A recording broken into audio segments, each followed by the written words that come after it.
ইখলাস আপনাকে যুক্ত করা হয়েছে। ইখলাস আপনি বলেন। জি, আসসালামু আলাইকুম। আপনার উপরে শান্তি বর্ষিত হোক, বলেন।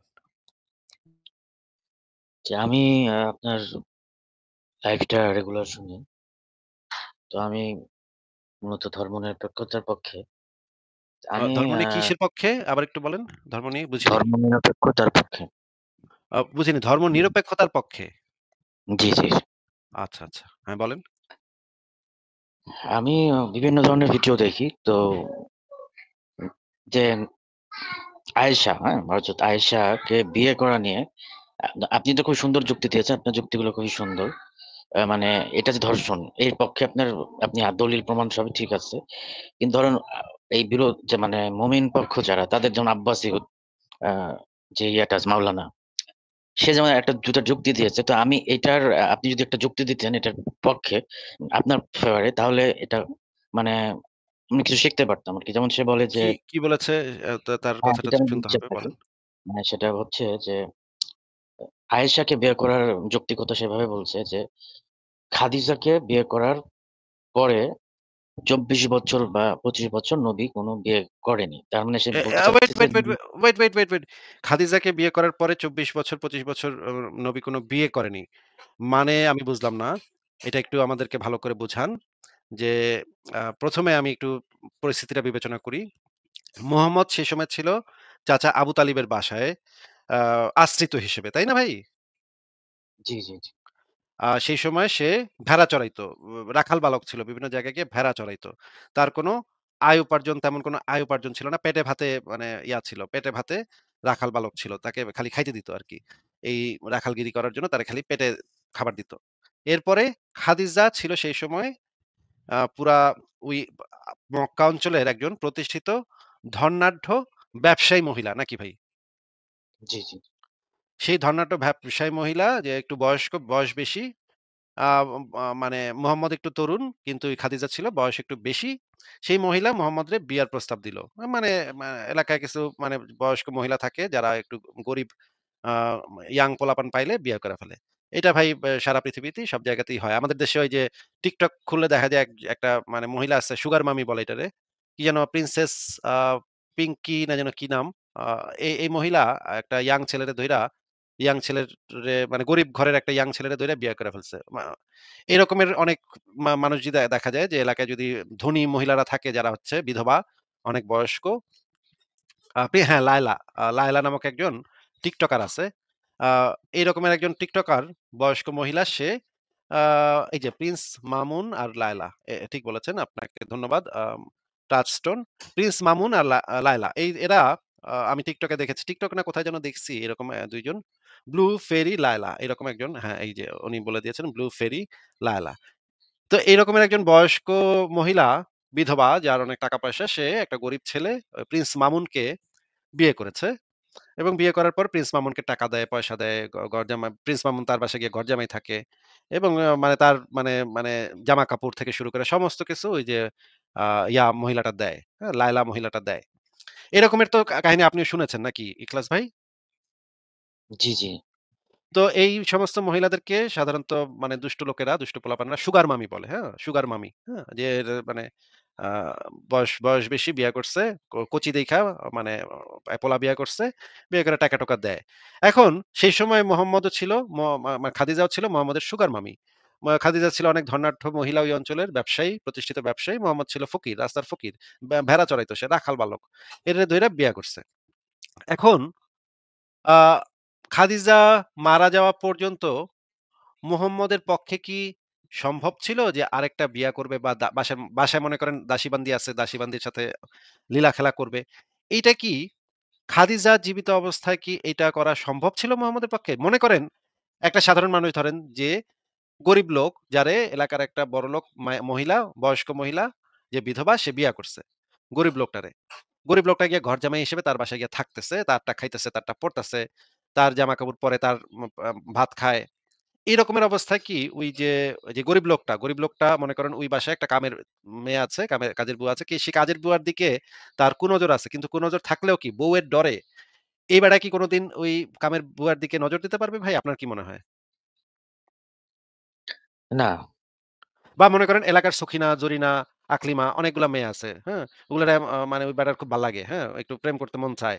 কিন্তু ভাই ঘরে যদি এরকমের বউ থাকে, যে হইতেছে যারটা আমি খাইতাছি, যারটা পড়তাছি। আমি যদি এই কাম করতাম তাইলে আমি যারটা খাইতাছি, যারটা পড়তাছি, তারে তো আমি চেতাইতাম না। যে চেতলে তো আমার পাছায় লাথি মেরে ঘর থেকে বের করে দিব ভাই।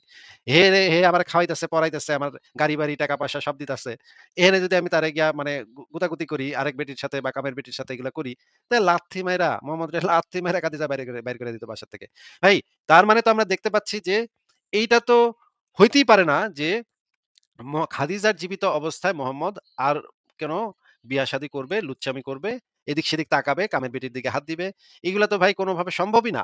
এটা তো যেকোনো মানুষই বুঝে, যেকোনো স্বাভাবিক বুদ্ধিসম্পন্ন মানুষ এটা বুঝে যে এইটা তো সম্ভব না। এটা করলে তো খাদিজা পাছায় একটা কষা করে লাথি মেরে মোহাম্মদরে ঘরের থেকে বাইর করে দিত। "যা ভাগ তুই লুচ্চা, তুই মানে আমারটা খাস, আমারটা পরস, আর তুই আরেক বিবি নিয়ে আইছস। আর কামের বেটির সাথে তুই লটর-পটর করস।"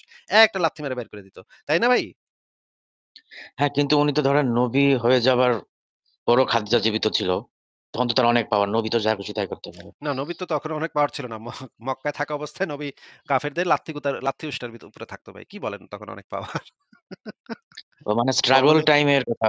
এই হ্যাঁ, খাদিজা খাদিজা যে জীবিত সময়টা জীবিত ছিল স্ট্রাগল টাইম ছিল তখন। খাদিজা যখন জীবিত ছিল তখন ছিল স্ট্রাগল টাইম। তখন মক্কার কুরাইশদের লাত্থি-গুতা খায় সে বড় ওই সময় ঘোরাঘুরি করত মক্কায়, বিভিন্ন ধর্ম প্রচার করত। লোকজনে তারে লাত্থি-গুতা মারত। এই ধর পাগল-ছাগল বইলা লাত্থি-গুতা মারত। আচ্ছা, ঠিক আছে আমরা একটু দেখি যে আ তাইলে মানে খাদিজা মারা যাওয়ার পরে আ খাদিজার মারা যাওয়ার কতদিন পরে মোহাম্মদ গিয়া বিয়ে করছে? সেই জিনিসটা আমার একটু দেখা দরকার যে আসলে এক্সাক্টলি কয়দিন মানে যেহেতু আপনি বলতেছেন যে খাদিজার প্রতি অনেক মানে আবেগ ছিল, প্রেম ছিল বা খাদিজা কত মানে টাকা-পয়সা দিছে, তারে মানে আশ্রয় দিছে, কত কিছু করছে। খাদিজার তো অবদান বিরাট। মোহাম্মদের জীবনে তো খাদিজার অবদান অবশ্যই বিরাট। এই বিষয়ে কোনো সন্দেহ নাই। আমরা একটা বই থেকে ওরা দেখি একটু ১ মিনিট জাস্ট আমি একটু বলব যে হ্যাঁ, ওরা ওই আব্বাসীর উপর এটাই বলে যে ওই যে ২৪-২৫ বছর যখন স্ট্রাগল করছিল সেই সময় অনেক কাফির তাকে অনেক মেয়ে-টেয়ে উপহার দিচ্ছিল। নবী তো সব কিছুই সে নেয় নাই আরকি। ভাই এই সময় কোন কিছুই তাকে চেঞ্জ মেটে করতে লইলে পারেনি। খাদিজা তো পাছে লাথি মারত ভাই। এটা তো সম্ভব না। মানে বাসায় যদি থাকে এরকমের মহিলা আমি তো অন্তত এটা কোনদিন সাহস করতাম না আরেক বেটির সাথে মানে করা। আমি সাহস করতাম না। বুদ্ধিমান ব্যক্তি সাহস করবে না এটা। বুদ্ধিমান ব্যক্তি এই কাম করতে যাবে না। আচ্ছা আমরা একটু আসহাবে রাসূলের জীবন কথা উম্মাহাতুল মুমিনিন আ মোহাম্মদ আব্দুল মাবুদ লিখিত আচ্ছা ভাইয়া বাংলাদেশ এই ইসলামিক যে সেন্টার উনি তো দাবি করছে যে অনেক কাফির তাকে অনেক মেয়ে অফার করেছিল তাকে যদি ইসলাম না প্রচার করার জন্য। এই দাবিটা কি সত্য? এবং দাবি সে করে এটা থাকতে পারে। রিজেক্ট করেছে অফারটা। দাবি করে থাকতে পারে। কিন্তু মেয়ে অফার করে থাকলেও সেই মেয়েরে নিয়া যদি মোহাম্মদ মানে ঘটর-পটর করত, তাইলে তো খাদিজা তার কোমর ভেঙে দিত ভাই। এটা তো আমি তো বুঝতেছি না এটা কিভাবে সম্ভব। আমার ঘরে যেই জামাই আমারে আশ্রয় যেই মানে স্ত্রী আমারে আশ্রয় দিছে, আমার টাকা-পয়সা দিছে। আমি যদি আরেক মেয়ের সাথে মানে কাফেররা আমারে আরেক মেয়ের অফার করতেছে, ওই মেয়ের সাথে যদি আমি করি, খাদিজা তো আমারে পিটায় মাইরা ফেলাবে ভাই। আমি পারব না। মানে আমি এই কাম করতে পারব না। মনে করেন আমি তো এখন ইসলামের বিরুদ্ধে কথা বলি, তাই না? ইখলাস ভাই? জি, জি, জি। মনে করেন আপনি আমারে আইসা ইসলামের পক্ষে আইসা আমার মেয়ের অফার করলেন যে, "আসিফ ভাই আপনি আইলে আপনারে একটা সুন্দরী মুসলিমা নারী দিব আপনারে, হ্যাঁ? আসেন আপনি আবার ইসলাম দিনের পথে চলে আসেন।" আমি তো ভাই কমু ভাই আমার তো ঘরে বউ আছে। বউ তো আমার কোমর ভাইঙ্গা লাইব। লাথি মেরে আমার মাজা ভাইঙ্গা দিব। এই কথা শুনলে যে আমি আরেক বেটি মানে ইসলামে পক্ষে যাওয়ার জন্য আমি আরেক বেটিরে করছি। এটা শুনে তো আমার বউ আমার কোমর মাজা ভেঙে দিবে ভাই। এটা তো আমার পক্ষে সম্ভব না। আপনি আমার যতই লোভ দেখান আমি তো বলব না, অসম্ভব। আমার বউ আমার মাজা ভেঙে কিন্তু দিবে। ভাবি তো আপনাকে আমি ধরেন আপনাকে স্পন্সর করে না। ভাবি তো আর খাদিজার মতো এত মানে আপনার ভরণ-পোষণ করছে না। সেটা তো আমার বক্তব্যটাকে আরো বেশি শক্তিশালী করে। দেখেন আমার বউ আমার স্পন্সর করে না। তাতেই আমি ভয় পাইতেছি। হ্যাঁ? তাতেই আমার ডর লাগতেছে যে আমার বউ আমার মাজার হাড্ডি ভেঙে দিব। আর যদি আমার বউ আমার স্পন্সর করত তাইলে তো ভাই আমি বাঘের মতো ডরাইতাম। তাইলে তো আমি থরথর করতাম ভাই। বুঝেন না? বুঝেন নাই আমার পয়েন্টটা? জি, জি। তাহলে আমরা একটু দেখি এইখানে আসাবে রাসূলের জীবন কথা গ্রন্থ থেকে এখানে এই অংশটা একটু পড়ি। আ এই ১ম লাইনটা একটু পড়েন তো ভাই। কি লেখা? ১ম লাইনটা হচ্ছে, অধিকাংশ গবেষকের সিদ্ধান্ত ও নির্ভরযোগ্য। এটা ১ম লাইন? হ্যাঁ, হ্যাঁ, পড়েন। হ্যালো। নির্ভরযোগ্য বর্ণনাসমূহের গরিষ্ঠ অংশ যা সমর্থন করে তা হলো খাদিজা ১০ম বছরে হিজরতের ৩ বছর পূর্বে রমজান মাসে ইন্তিকাল করেন এবং তার ১ মাস পরে শাওয়াল মাসে রাসূলুল্লাহ আয়েশাকে বিয়ে করেন। আচ্ছা। ১ মাস মানে পর শাওয়াল ১ মাসে। মাসের ভিতরে খাদিজা মারা যাওয়ার ১ মাসের ভিতরে মোহাম্মদ বিয়া শুরু করে দিছে নাকি? জি। আচ্ছা মোহাম্মদ এলে ১ মাসের মানে ১ মাসে তো কবরের মাটি শুকায় না আসলে, তাই না? অনেকটা কথা আছে না বাংলাদেশে যে কবরের মাটি শুকায় নাই কিন্তু বেড়ায় বিয়া করতে শুরু করে দিছে। এরকম একটা কথা তো বাংলাদেশে প্রচলিত আছে, তাই না ভাই? জি, জি। আচ্ছা তো দেখা যাচ্ছে যে মোহাম্মদের মানে ইয়া তো কবরে মানে মোহাম্মদের বউ খাদিজার কবরের মাটি শুকানোর আগেই মোহাম্মদ শুরু করে দিছে কাম। আচ্ছা আমরা দেখি যে মোহাম্মদের স্ত্রী এবং দাসী বান্দির অবস্থা কি ছিল সেটা একটু দেখি আমরা। ১ম স্ত্রীর নাম ছিল খাদিজা। আ তারপরে হচ্ছে গিয়ে পরে বিয়ে করছে সউদা এবং আয়েশাকে একই সাথে বিয়ে করছে একই সময়ে। এরপরে করছে হাফসা, জয়নব, উম্মু সালামা, জয়নব বিনতে জাহশ, জুয়াইরিয়া, উম্মে হাবিবা, রায়হানা, সাফিয়া, মাইমুনা, মারিয়া কিবতিয়া ছিল দাসী, মুলাইকা এটা ছিল মনে হয় দাসী, আসমা বিনতে নুমান আল কিন্দিয়া বা জাউনিয়া এটার সাথে বিয়া হইছে কিনা সেটার কোনো ঠিক নাই। এটার সাথে বিয়া হইছিল বা হয় নাই। ২ টাই হইতে পারে।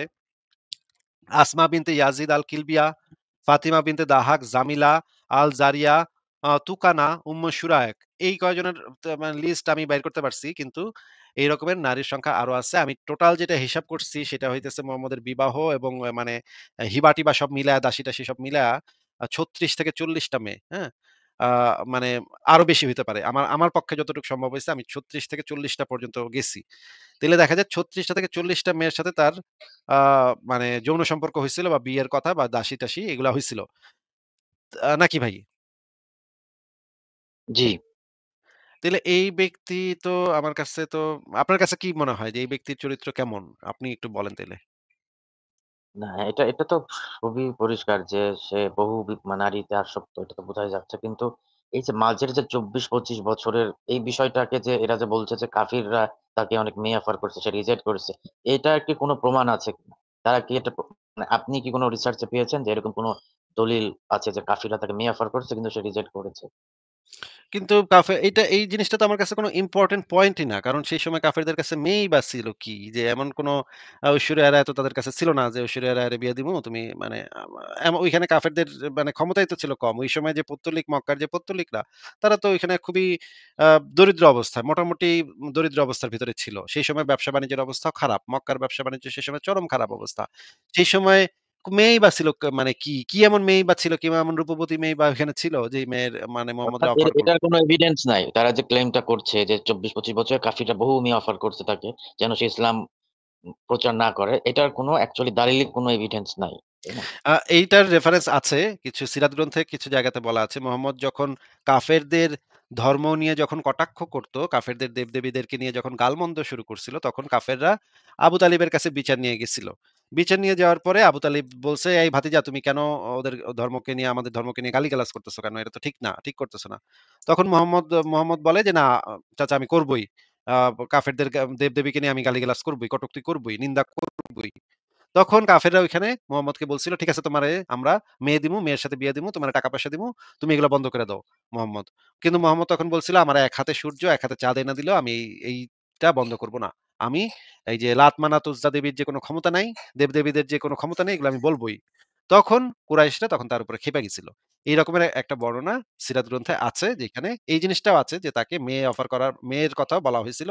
কিন্তু এইরকম মেয়ে যদি মানে অফারও করে তাহলে কি মেয়েই বা দিব? মানে ওই মক্কাতে সেই সময় মেয়েই বা ছিল কি এমন সুন্দরী মেয়েই বা ছিল যে যেই সুন্দরী মেয়ে মোহাম্মদ মানে করতে মানে মোহাম্মদের আ মানে অনুসারে সেখানে তো এমন কোন সুন্দরী মেয়েও ছিল না। তাইলে এবং কয়েকটা মেয়েরে তো মোহাম্মদ বিয়ে করছেই। আয়েশারে বিয়ে করছে, সাউদারে বিয়ে করছে, হাফসারে বিয়ে করছে, আরো কয়েকটারে তো করছেই পরবর্তীতে। তাইলে এইটা তো আমার কাছে কোন ইম্পোর্টেন্ট পয়েন্টই না। আর তার ছাড়া সবচাইতে বড় গুরুত্বপূর্ণ ব্যাপার হইলো সেই সময় খাদিজা, সেই সময় সম্ভ্রান্ত মহিলা। তারে চেতায়া মোহাম্মদ তো কখনো আরেক বেটির সাথে লটর-পটর করতে সাহস পাবে না। এটা তো স্বাভাবিক জ্ঞান বুদ্ধিতেই বোঝা যায় ভাই। জি। যে আরেকটা যুক্তি তারা দেয়, এটা অবশ্য আপনি এর আগে বহুবার এটার এগেইনস্ট এ আপনি বলেছেন। যুক্তিটা হচ্ছে এরকম যে কাফিরদের যারা সর্দার ছিল সে সময়, তারা কিছু নাম বলছে আব্বাসী হুজুরা, কি নামগুলো আমার মনে নাই। তো ওই সর্দার বা আরো যারা সে সময়কার কাফির গোষ্ঠী যারা ছিল, তারা তো কেউ নবীর এই যে আয়েশাকে যে ৯ বছর বিয়ে ৬ বছরে বিয়ে, ৯ বছরে এই সহবাস, এগুলো নিয়ে তারা তো কোনো বক্তব্য বা সমালোচনা করেনি। এটা হচ্ছে তার বক্তব্য। কারণ সমালোচনা যে কাফিররা তো করে নাই হ্যাঁ, তার সমালোচনা যে প্রমাণ করে নাই ভাই, সমালোচনা যে করে নাই, সেটা তো কাফেরদের বক্তব্য থেকে তো আমরা সেই জিনিসটা জানতে পারতেছি না। কারণ হচ্ছে সে সময় কাফেরদের তাদের কিন্তু কোনো যারা রেকর্ডই নাই। রেকর্ডই নাই। হ্যাঁ, মোহাম্মদের যারা সমালোচনা করছিল সবারই তো মোহাম্মদ গুপ্ত ঘাতক-টাতক পাঠায়া যুদ্ধ-টুদ্ধ করে তাদেরকে মেরে ফেলছে। তাদের তো কোনো রেকর্ডই নেই। তারা কি বলছিল অর্থাৎ এক্সাক্টলি কাফেররা যে সমালোচনা করেনি এটার কোনো দালিলিক প্রমাণ নাই। এটার হয়তো কোনো করেছে দালিলিক প্রমাণ সেই নেই। তারা তো হয়তো সবকিছু করেছে, পুড়িয়ে ফেলে। তারা তো সবকিছু পুড়ায় ফেলছে। আর ২ নম্বর কথা হচ্ছে কিছু সমালোচনা কাফেররা করছে যেগুলা ইসলামের গ্রন্থের ভিতরে লিপিবদ্ধ আছে। যেমন একটা সমালোচনা হচ্ছে যে হুয়াই ইবনে আখতাব, ইহুদি নেতা যে ছিল, সে বলত যে মোহাম্মদ মেয়ে মানুষ ছাড়া কিছু বুঝে না। আর খাওয়ায় এর পেট কখনো সন্তুষ্ট হয় না। খায়ায় তার পেট ভরে না। আর মেয়ে মানুষ ছাড়া সে কিছু বুঝে না। এইটা সমালোচনা করছিল। পরবর্তীতে হুয়াই ইবনে আখতাবকেও খুন করে তার মেয়েকে মোহাম্মদ আ ওই মানে গনিমতের মাল হিসেবে নিয়ে তার মেয়েকেও রেপ করছিল মোহাম্মদ। এই আচ্ছা সেই তাহলে সময় কি জি হ্যাঁ, বলেন, বলেন। না আপনি না বলছি সেই সময় কি এই মানে এমন কোন এভিডেন্স আছে যে সেই সময় ৯ বছরের মেয়েকে সহবাস করাটা খুবই স্বাভাবিক একটা ব্যাপার ছিল। এটাকে ধর্ষণ বলা সেই যুগের বলা যায় না। এরকম কি এভিডেন্স আছে? সেই মানে এটা বিষয় পক্ষে তো সেই বিষয়ে তো খোদ নবী মোহাম্মদেরই রেফারেন্স আছে। যে আচ্ছা আপনাকে আমি দেখাচ্ছি। আ সেখানে যে জিনিসটা হয়েছে ঘটনাটা আপনাকে আমি একটু বের করে দেখাচ্ছি। আচ্ছা তার আগে আরেকটা জিনিস একটু দেখে নিই। ওই আলোচনাটাতে যাওয়ার আগে আরেকটা জিনিস একটু দেখে নিই। আপনি একটু এই জিনিসটা একটু দেখেন এবং আমাদেরকে বলেন তো যে এখানে আসলে আ আপনার কাছে কি মনে হচ্ছে এটা দেখার পরে? দেখেন। এরপরে বিশ্বনবীর একমাত্র কুমারী বউ নাম কি? আয়েশা। বিশ্বনবী বললেন উরিতু কি ফিল মানামি সালাসা লায়াল। আয়েশা বিয়ের আগে তোরে কিন্তু আমি ৩ বার স্বপ্নে দেখছিলাম। সুবহানাল্লাহ কইবেন না? বড্ড খুশি হয়ে গেলেন আয়েশা। এরপরে বললেন ৩ বার স্বপ্ন দেখার পরে তোমার ব্যাপারে মনের মধ্যে কেমন কেমন যেন ভালো লাগে। তারপরে একটা ছোট্ট কাগজের মধ্যে জান্নাতি কাগজ রেশমি কাপড়ের মধ্যে তোমার চেহারাটা এনে জিব্রাইল বললেন দেখেন নবী কেমন লাগে? আমি কইলাম ভালো লাগে। কার মেয়ে? আপনার বন্ধু আবু বকরের মেয়ে। বিয়ে করবেন নাকি? বিশ্বনবী বললেন ও জিব্রাইল তুমি যদি হ্যালো ঘটক হও, আল্লাহ যদি হয় কাজী, আমি মোহাম্মদ বিয়েতে রাজি। সুবহানাল্লাহ পড়েন। বিয়ে হয়ে গেল। আচ্ছা ইখলাস ভাই আপনি কি এই ভিডিওটা দেখতে পেয়েছেন? ইখলাস ভাই আপনার আনমিউট করে কথা বলতে হবে। আনমিউট করে কথা বলেন। ভিডিওটা তো YouTube এ তো আমি YouTube এ তাহলে দেখতে হবে। ভিডিওটা যে আমি স্ক্রিনে চালাইলাম আপনি দেখতে পান নাই? না স্ক্রিনে দেখা যাচ্ছে না। এটা YouTube এ দেখা যাবে। স্ক্রিনে আপনার ভিডিওগুলো এর আগে যে আপনি ওয়াজে ভিডিওগুলো দিলেন ওটাও কিন্তু স্ক্রিনে দেখা যাচ্ছে না। ওইটা YouTube এ দেখা যাচ্ছে। ওমা! কেন দেখা যাচ্ছে না বুঝলাম না তো। এটা তো দেখা যাওয়ার কথা। আ আচ্ছা আমি এটা জিনিসটা চেক করব। এটা কেন দেখা যাচ্ছে না এই জিনিসটা আমি বুঝলাম না। ঠিক আছে আমি আপনাকে আ আমি আপনাকে যে ভিডিওটা দেখাইলাম, দাঁড়ান একটু।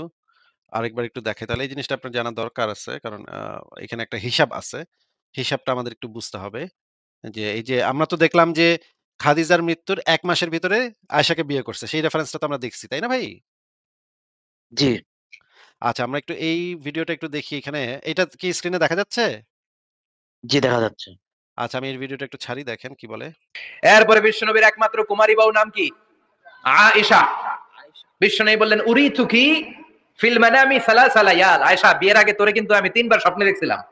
সুবহানাল্লাহ কইবেন না? বড্ড খুশি হয়ে গেলেন আয়েশা। এরপরে বললেন ৩ বার স্বপ্ন দেখার পরে তোমার ব্যাপারে মনের মধ্যে কেমন কেমন যেন ভালো লাগে। তারপরে একটা ছোট্ট কাগজের মধ্যে জান্নাতি কাগজ রেশমি কাপড়ের মধ্যে তোমার চেহারাটা এনে জিব্রাইল বললেন দেখেন নবী কেমন লাগে? আমি কইলাম ভালো লাগে। কার মেয়ে? আপনার বন্ধু আবু বকরের মেয়ে। বিয়ে করবেন নাকি? বিশ্বনবী বললেন ও জিব্রাইল তুমি যদি ঘটক হও, আল্লাহ যদি হয় কাজী, আমি মোহাম্মদ বিয়েতে রাজি। সুবহানাল্লাহ পড়েন। বিয়ে হয়ে গেল।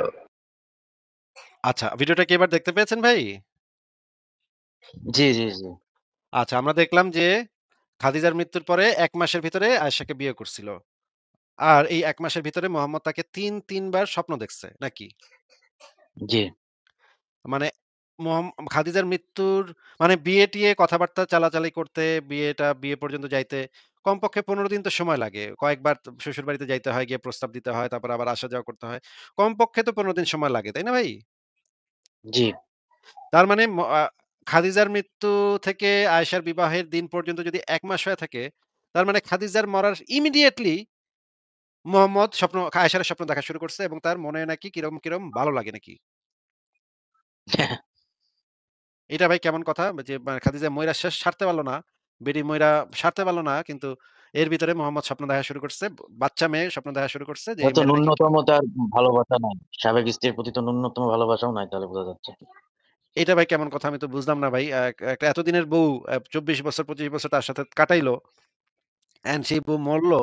সাথে তার স্বপ্ন দেখা শুরু করলো, বাচ্চা মেয়ে স্বপ্ন দেখা। এখন ভাই মানে বিষয়টা হচ্ছে কি অনেক বুইড়া বেটা আছে যারা হচ্ছে গিয়ে মনে করেন তাদের স্ত্রীরা বুড়া হয়ে গেলে বুড়া মহিলাদের প্রতি তাদের আকর্ষণটা কমে যায়। তখন একদম বাচ্চা মেয়ে অনেকদিন ধরে বয়স্ক মহিলার সাথে বসবাস করতে, করতে একটা সময় মানুষের রুচি বিকৃতি দেখা দেয়। তারা তখন একদম বাচ্চা ছোট বাচ্চা এদেরকে তখন তাদের লাগে, তাদের আকর্ষণটা তৈরি হয়। এরকম কি আপনি শুনছেন কখনো যে মনে করেন ২ জন বয়স্ক নারী-পুরুষ অনেকদিন একসাথে বসবাস করছে, একসাথে স্বামী-স্ত্রী হিসেবে। তখন বুড়ি বউ মানে আমি তাদেরকে অপমান করার জন্য বলছি না। কিন্তু বয়স্ক বউ সবকিছু হয়ে গেছে। এই রকমের অবস্থাতে যখন সে সে বেটাও বুড়া হয়ে গেছে, তার বউও বুড়া হয়ে গেছে।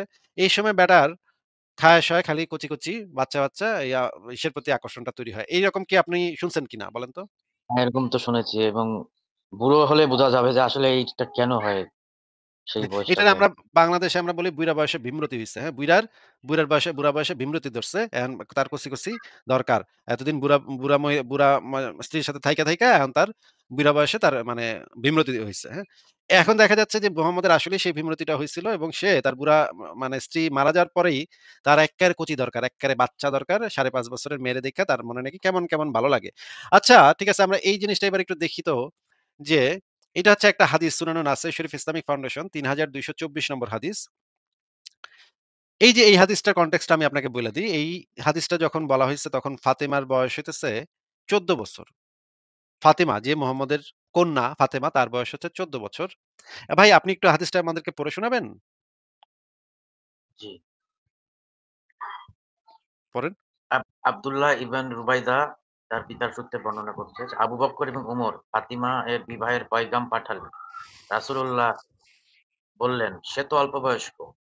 এরপর আলী প্রস্তাব করলে তিনি তার সাথে বিবাহ দিলেন। সে তো আচ্ছা। অল্প বয়স্ক। মাশাআল্লাহ খুবই ভালো পড়েছেন। আবু বকর এবং মোহাম্মদ ছিল সমবয়সী। তাদের বয়সের পার্থক্য ছিল ২ বছরের। আর ওমর ছিল মোহাম্মদ থেকে একটু ছোট। তো মোহাম্মদ তো আবু বকরের ৬ বছরের মেয়েরে বিয়ে করছে, তাই না ভাই? জি, আর আবু বকর এবং ওমর ফাতিমারে বিয়ে করার জন্য মোহাম্মদের ঘরে এসে বলছে, "ফাতিমারে আমার সাথে বিয়ে দাও।" এই সময়ে ফাতিমার বয়স ১৪ বছর। আমি ওটা পরে দেখাবো যে ফাতিমার বয়স এই বয়সে ১৪ বছর ছিল। সেটা পরে দেখাচ্ছি। এই ১৪ বছরের মেয়েরে মুহাম্মদ নিজে আবু বকর তার সমবয়সী, যেই ওমর তার থেকে ছোট, তাদের সাথে বিয়ে দেয় নাই। বিয়ে না দেয়ার কারণ হিসেবে সে কি উল্লেখ করছে ভাই? সে তো অল্প সে তো বয়স্ক। মানে ফাতিমা অল্প বয়স্ক নাকি? জি, আরে ফাতিমার বয়স তো তখন ১৪। ফাতিমা তাইলে অল্প বয়স্ক কেমনে হয়? তুই বেটা তো নিজে বা ৫০ বছর বয়সে ৬ বছরের মাইয়ারে বিয়া করছস। বা আবু বকরের মাইয়ারে বিয়া করছস। তাইলে ফাতিমা অল্প বয়স্ক হয় কেমনে? আমি তো এটা বুঝলাম না ভাই। ফাতিমা কেমনে অল্প বয়স্ক হইল একটু বলেন তো?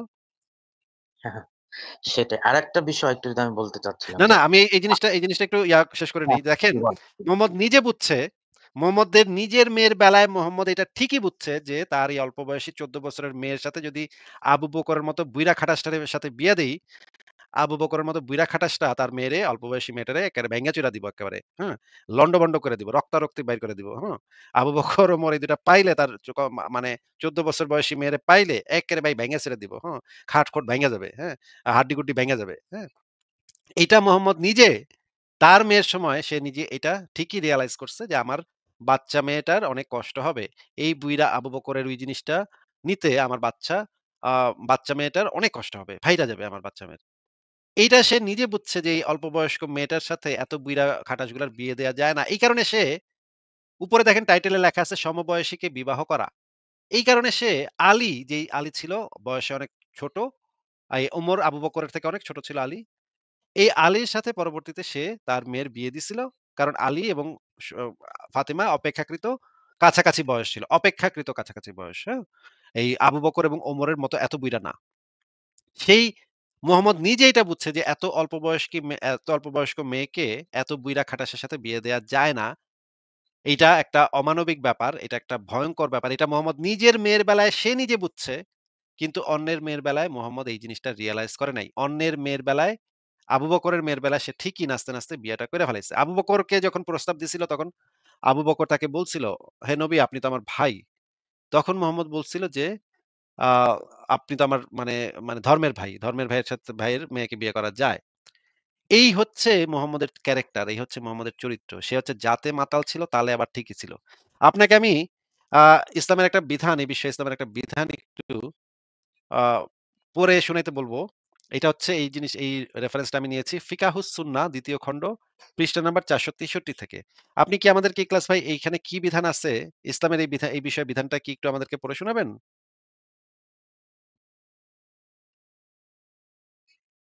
ইখলাস ভাই আনমিউট করে একটু পড়ে শোনান। জি, আমি বলছি। হ্যাঁ, পড়েন। স্বামীর সহবাসে যদি স্ত্রীর যোনি ফেটে প্রশস্ত হয়ে যায়, কোন ব্যক্তি যখন স্বীয় স্ত্রীর সাথে সহবাস করতে গিয়ে তার যোনি বিদীর্ণ করে প্রশস্ত করে দেয়, তবে স্ত্রী যদি এরূপ প্রাপ্তবয়স্কা হয় যে তার সমান মহিলার সাথে সাধারণ সহবাস করা হয়ে থাকে, তাহলে তার কোনো ক্ষতিপূরণ দিতে হবে না। এটা ইমাম আবু হানিফা মত, শাফি মালেক মতে দিতে হবে। তবে মালেক যে মতটি অধিক প্রসিদ্ধ, তদনুসারে সালিসী দ্বারা ফয়সালা করা হবে। যদি এমন অপ্রাপ্তবয়স্কা হয়, যার সমান মেয়ের সাথে সচরাচর সহবাস করা হয় না, তাহলে তার উপর দিয়াত ওয়াজিব। উল্লেখ্য যে এই বিধিটি তখনই প্রযোজ্য যখন যোনি বিদীর্ণ হয়ে মলদ্বারের সাথে একাকার হয়ে যায় এবং এই ২ অঙ্গের মধ্যে কোনো আড়াল থাকে না। বীভৎস বিষয়টা হচ্ছে। আচ্ছা। আমরা ইসলামের একটা বিধান এই বিষয়ে জানলাম যে, যদি স্ত্রী যদি অপ্রাপ্ত বয়স্কা হয়, যার সমান মেয়ের সাথে সচরাচর সহবাস করা হয় না, এইরকম মেয়ের যদি স্বামীর সাথে সহবাসের সময় যদি স্ত্রীর মানে অপ্রাপ্তবয়স্ক মেয়েটার যদি ওইটা ফেটে প্রশস্ত হয়ে যায়, তখন দিয়াতটা ওয়াজিব হবে। কোন ক্ষেত্রে ওয়াজিব হবে? এটা আবার স্পেসিফাই করে দেয়া আছে। শুধুমাত্র সেই ক্ষেত্রে ওয়াজিব হবে, যেই ক্ষেত্রে মলদ্বারের সাথে একাকার হয়ে গেছে এবং ২ অঙ্গের মধ্যে কোনো আড়াল নাই। এই রকমের যদি এক্সট্রিম লেভেলের ঘটনা ঘটে অপ্রাপ্তবয়স্ক মেয়েটার সাথে, সেই ক্ষেত্রে দিয়াত মানে অর্থদণ্ড ওয়াজিব হবে। এছাড়া অর্থদণ্ড ওয়াজিব হবে না। মানে হালকা পাতলা ফাইটা গেলে তখন সেটার জন্য ওয়াজিব হবে না। একদম যদি পুরা একাকার হয়ে যায়, কোনো আড়াল না থাকে ২ অঙ্গের মধ্যে, তখন জিনিসটা ওয়াজিব হবে। ভাই এই বিধানটা তো একটা বীভৎস মানে সারা পৃথিবীর সমস্ত বিধান একত্র করলে যেরকম যত খারাপ বিধান আছে পৃথিবীতে, এইটার সমান খারাপ বিধান তো আমি বাপের জন্মে আমি এরকমের খারাপ বিধান ভাই শুনি নাই। এটা এত এটা একটা তো নোংরা কথা, শিশু ধর্ষণকে সরাসরি জায়েজ করা হচ্ছে এখানে। এত একটা নোংরা কথা এটা, এত একটা নোংরা কথা একটা বাচ্চা, একটা অপ্রাপ্তবয়স্ক একটা বাচ্চা মেয়ের সাথে এটা করলে কি হবে? দিয়াত ওয়াজিব নাকি ওয়াজিব না এটা এখানে মাসালা দিতেছে। এটা ভাই এইটা পড়ার পরে আমার মাথা চক্কর দিছে। আমি পুরা একদিন এটা পড়ার পরে আমি কোন কথাই বলতে পারি নাই। আমার মাথায় বারবার এটা ঘুরছে যে এইটা কিভাবে সম্ভব যে এটা একটা বিধান ইসলামের, যে একটা অপ্রাপ্ত বয়স্কা মেয়ের ওই যে ওইটা যদি ফাইটা যায়, স্বামী যদি ফাটায় দেয়, তারপরে যদি একাকার যদি না হয়, একাকার হয়ে গেলে তখন দিয়াত দিতে হবে। আর একাকার না হইলে কোন দিয়াত নাই। এটা কোন একাকার না হইলে ঠিক আছে, অসুবিধা নাই। ইসলাম এটাকে অ্যালাও করতেছে। একাকার না হইলেই হয়। ভাই আমার তো ভাই মাথা-টাথা পুরা নষ্ট হয়ে যায় এই সমস্ত যখন জিনিস আমি পড়ি। আমার তো আসলে একটা জিনিস বোঝা যাচ্ছে যে ইসলামটা আসলে একটা রাষ্ট্র দখল করা এবং রাষ্ট্র শাসন করার একটা রাজনৈতিক প্রকল্প ছিল নবীর। এবং বাদশা তো তার মেয়েদের বেলায় এক আইন করবে। বাদশার মেয়ে ফাতেমার আইন এক হবে আর সারা পৃথিবীর সবার আইন আরেক রকম হবে। মানে বাদশা তার আদরের মেয়েকে যেভাবে বিপদ থেকে রক্ষা করে, এইজন্য আপনি আপনার ইয়েতে আমি দেখেছি ভিডিওতে যে একটা হাদিসের আমি দেখলাম যে ন আপনার সংশয়.com এ যে নবী বলছে যে আলীকে ২য় বিয়ের সে অনুমতি আম দিবে না, অনুমতি দিবে দিবে না। না, দিবে না, ৩ দিবে বার না। বলছে, তার ৩ মানে বার বলছে যে হ্যাঁ, অনুমতি দিব না, অনুমতি দিব না, অনুমতি দিব না। তাহলে এটা তো একটা নবীর সুন্নত যে প্রত্যেকটা জামাইকে ২য় বিয়ের জন্য শ্বশুরের অনুমতি নিতে হবে। এটা তো তাহলে এই আইনটা কি আছে ইসলামে? না, না, মানে নবী অন্য তো যদি জামাইরা মুহাম্মদের অন্য মেয়ের জামাইরা আবার ২য়, ৩য় বিয়ে করছিল। কিন্তু ফাতিমাকে যেহেতু মুহাম্মদ একটু বেশি আদর করত, এই মেয়ের আ ব্যাপারে আলীকে নিষেধ করছে যে ফাতিমা আমার কলিজার টুকরা। ফাতিমাকে যা কষ্ট দিবে সেটা আমি করতে দিব না, করতে দিব না, করতে দিব না। কারণ তার কাছে মনে হয়েছে তার যদি সতীন আসে ঘরে, ফাতিমার যদি সতীন আসে তাহলে ফাতিমার অনেক কষ্ট হবে। এবং ফাতিমাকে যে কষ্ট দেয় সে নবীকেই কষ্ট দেয়। এটাও নবী বইলা গেছে একটা হাদিসের ভেতরে এটা যদি ফাতিমাকে হয়ে কষ্ট থাকে ফাতেমাকে যে কষ্ট দেয় সে নবীকে কষ্ট দেয়। তাহলে তো দেখা যাচ্ছে ইসলামের সবগুলো খলিফাই কম বেশি নবীকে অসম্মান করেছে, নবীর অবমাননা করেছে। যেমন ধরেন আবু বকর ফাতেমাকে ওয়ারিসের সম্পত্তি দেয়নি এবং এরপরে আপনি বলেছেন যে হাদিসেই লেখা আছে যে ফাতিমা আর আবু বকরের সাথে কোনদিন কথা বলেনি। তার মানে হ্যাঁ, এখানে পরিষ্কার বোঝা যাচ্ছে যে ফাতিমাকে সে কষ্ট দিয়েছে। ফাতিমাকে কষ্ট দেওয়ার মাধ্যমে সে জেনে শুনে নবীকে কষ্ট দিয়েছে। তাহলে এই যে সে হ্যাঁ, জেনে শুনে নবীকে কষ্ট দিল, তাহলে তো সেই নবীর আদেশ মানছে না এক হিসাবে। সে তো মানছে না। কুফরি। হ্যাঁ, কুফরি করেছে। হ্যাঁ, আবু বকরও কুফরি করেছে, ওমরও কুফরি করেছে, ওসমানও কুফরি করেছে, আলীও কুফরি ওমর করেছে। ওমর যেমন ধরেন জানতো যে ওই একটা আপনার বক্তব্যে আলীকে সে বলেছে যে আলী হবে মাওলা নেক্সট খলিফা। ওমর কিন্তু জানতো এবং সে হিংসা করে বলেছে যে, তুমি তো আমাদের সবার অভিভাবক হয়ে যাচ্ছ। ওমর জেনে শুনে সে আবু বকরকে খলিফা বানায় দিল। তার মানে ওমর তো সরাসরি নবীকে অস্বীকার করা বলা যায়। নবীর একটা হ্যাঁ, ইচ্ছাকে অস্বীকার করা। হচ্ছে না নবীর একটা বিষয়টা? ইচ্ছা। হ্যাঁ, হচ্ছে।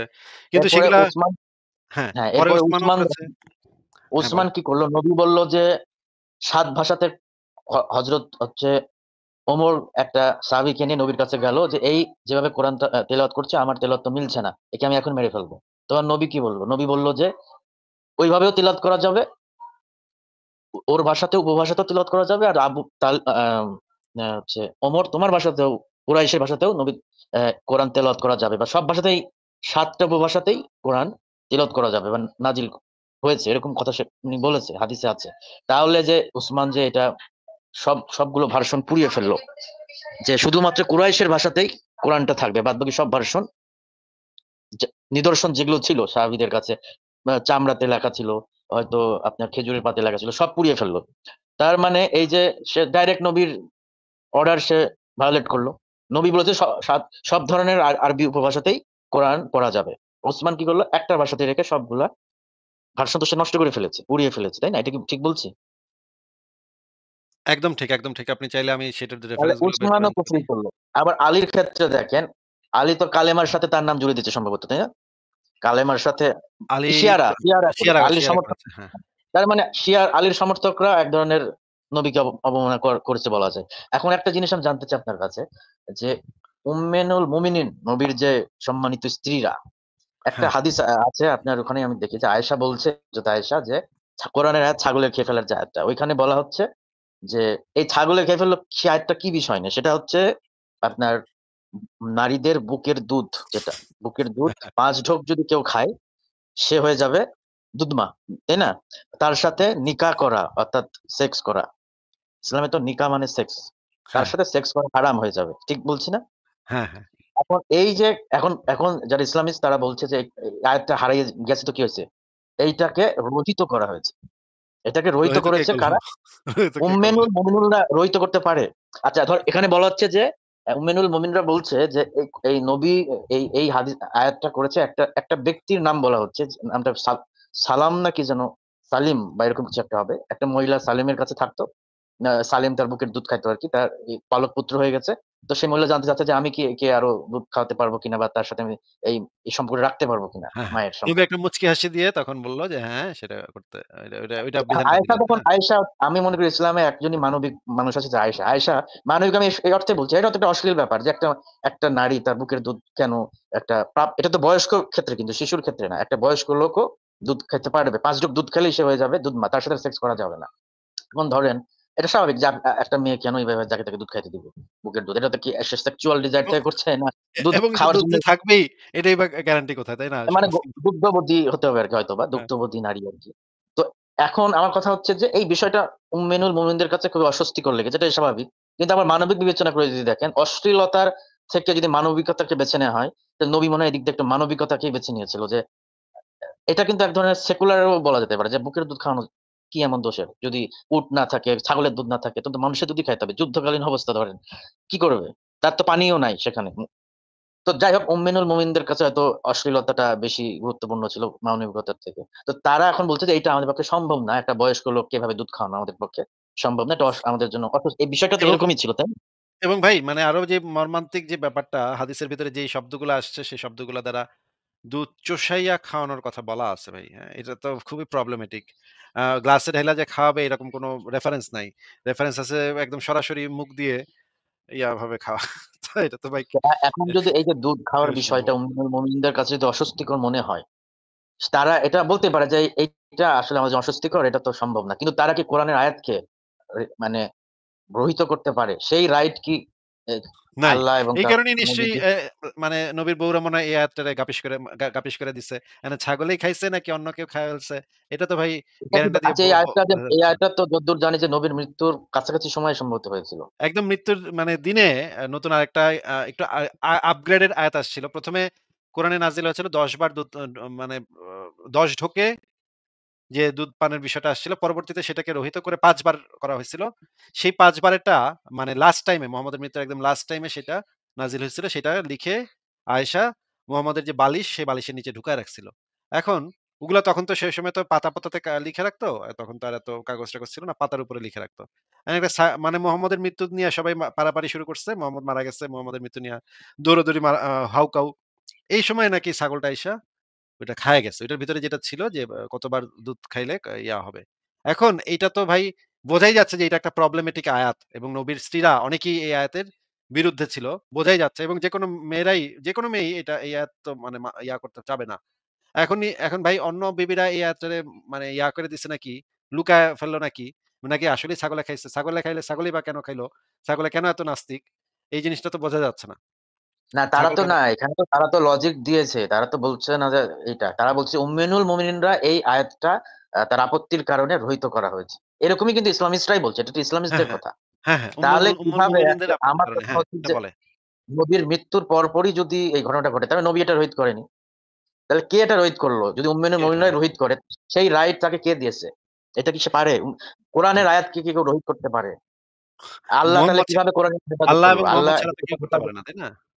হ্যাঁ, এবং আল্লাহ এটার হেফাজতটা কিভাবে করলো? যে উম্মিনুল মুমিনুন চাইলো আর কোরআনের আয়াত যতই অশ্লীল হোক বা যতই তার জন্য আপত্তিকর হোক, এটা তো কোরআনের আয়াত। এটা তো উম্মিনুল মুমিনিন কি এটা আপনার রিজেক্ট করতে পারে? সেটা আমি জানতে হ্যাঁ, চাচ্ছি। বা এটা কি আসলে মুমিনরাই তো বলে যে মানুষের জ্ঞান বুদ্ধি দিয়ে কোরআনের আয়াত বোঝা যাবে না, মানুষের জ্ঞানের অনেক ঊর্ধ্বে।